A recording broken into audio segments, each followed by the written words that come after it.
From what I understand, and I think Mark and Roma will tell you a little bit more about this, the idea to turn the Bible into a TV series came from Mark and Roma watching the Ten Commandments and thinking, why stop with just one story from Scripture?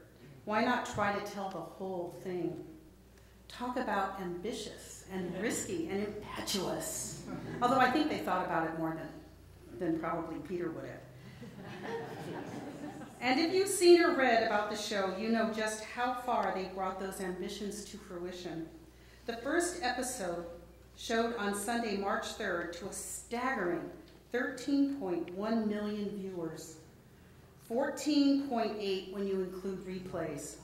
It was the largest cable audience so far in 2013. Subsequent episodes have continued to attract roughly 11 million viewers each, blowing past all expectations. Downey and Burnett said their greatest hope was that the series would affect a new generation of viewers and draw them back to the Bible. Clearly, they've succeeded. Thank you very much, Sister Rose. Thank you, CIMA. We're very honored, my husband and I, to receive this award. I would like to accept my half of it on behalf of my mother and father, who are, I know, looking down on this day. My mother, Maureen O'Reilly, my father, Patrick Downey. My mum passed away when I was just a little girl. I grew up in the north of Ireland. I was raised Catholic there. And after my mother died, my love of Jesus and his mother became such an important, central part of my life. It brought us comfort as a family, and it has informed everything I have done in my life. I've tried to make choices in my career that would be pleasing to God. And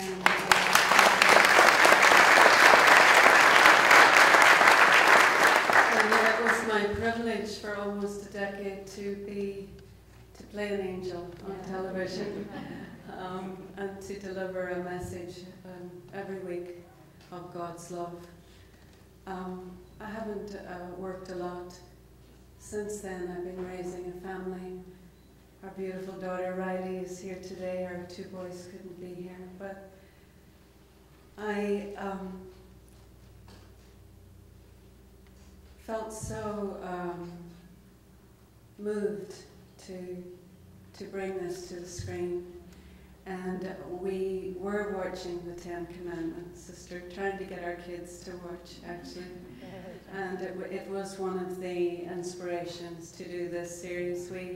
We decided it, my husband is English. We don't hold that against him. And we decided to do this over a cup of tea in our home, and we haven't looked back. We moved forward very prayerfully. We approached all sorts of people when we began this journey. I know that in the room here somewhere is Father Bill from our parish here, Our Lady of Malibu. There you are, Father Bill. We've been so grateful for your friendship and your prayers as we have embarked on this journey. Somewhere on this room as Ron Phillips and Craig Degweiler from Pepperdine, who were such a great counsel for us in that early day when it was still just an idea, as we had no idea even how to approach the project. It was so great and it was bold. You know, one of the scenes that we filmed, of course, was Peter stepping out of the boat as Jesus is walking across the water, and we have, as we edited that scene, we thought on that many times of the boldness required to step out of the boat. But there have been many people in the room with us today are also from Motive and Grace Hill, Paul Lauer and Gary Schneeberger, who we're so grateful. Their great combined efforts to create a marketing plan that we were able to go out and reach so many people with this project. We believe 100 million people have seen these first 5 episodes, and we're hoping to roll it out across the world. our prayer always was that the faithful would find it, but that there was an opportunity here as well for this to reach people who maybe have never been to church and maybe who have never had an opportunity to read the Bible. So we're also extraordinarily grateful to the wisdom and counsel of Cardinal Worrell. He's been there at the end of so many conversations, so many discussions, so much prayer, and we're so grateful to him. So many along, you know, it takes a village, of course, to put anything together. Growing up Irish, of course, we did know that Jesus probably was Irish, because he never got married and he lived at home till he was 30.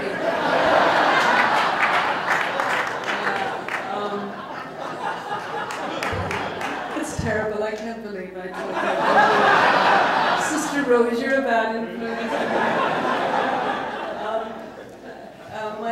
My own brother is a priest back home, and he doesn't have a great sense of humor. And we call him Father Brother, and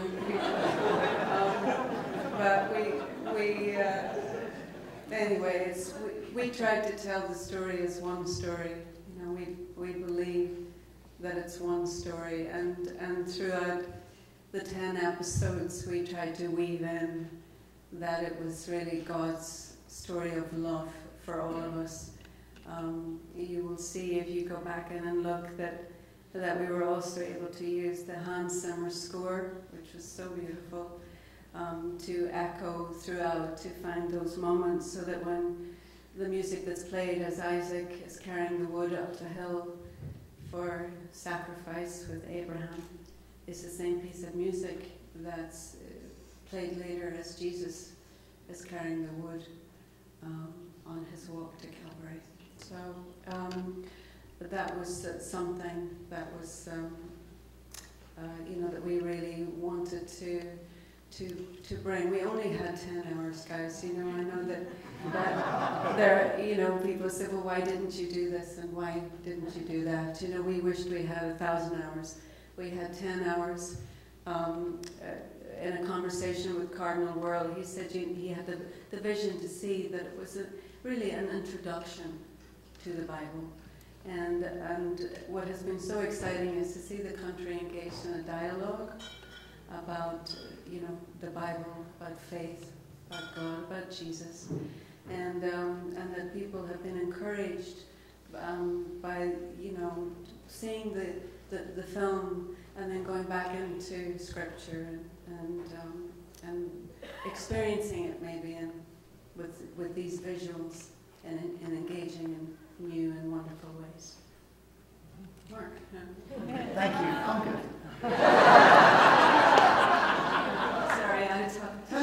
How do you follow that Irish voice? I would say, echoing what Roma said about Hans Zimmer's score, and as Isaac carried that wood up the mountain, reflecting Jesus carrying the wood up Golgotha mountain. If you go back to the series, which we played every year, look carefully. There are many, many parts in it where you will see that Jesus is in fact God. Thank you.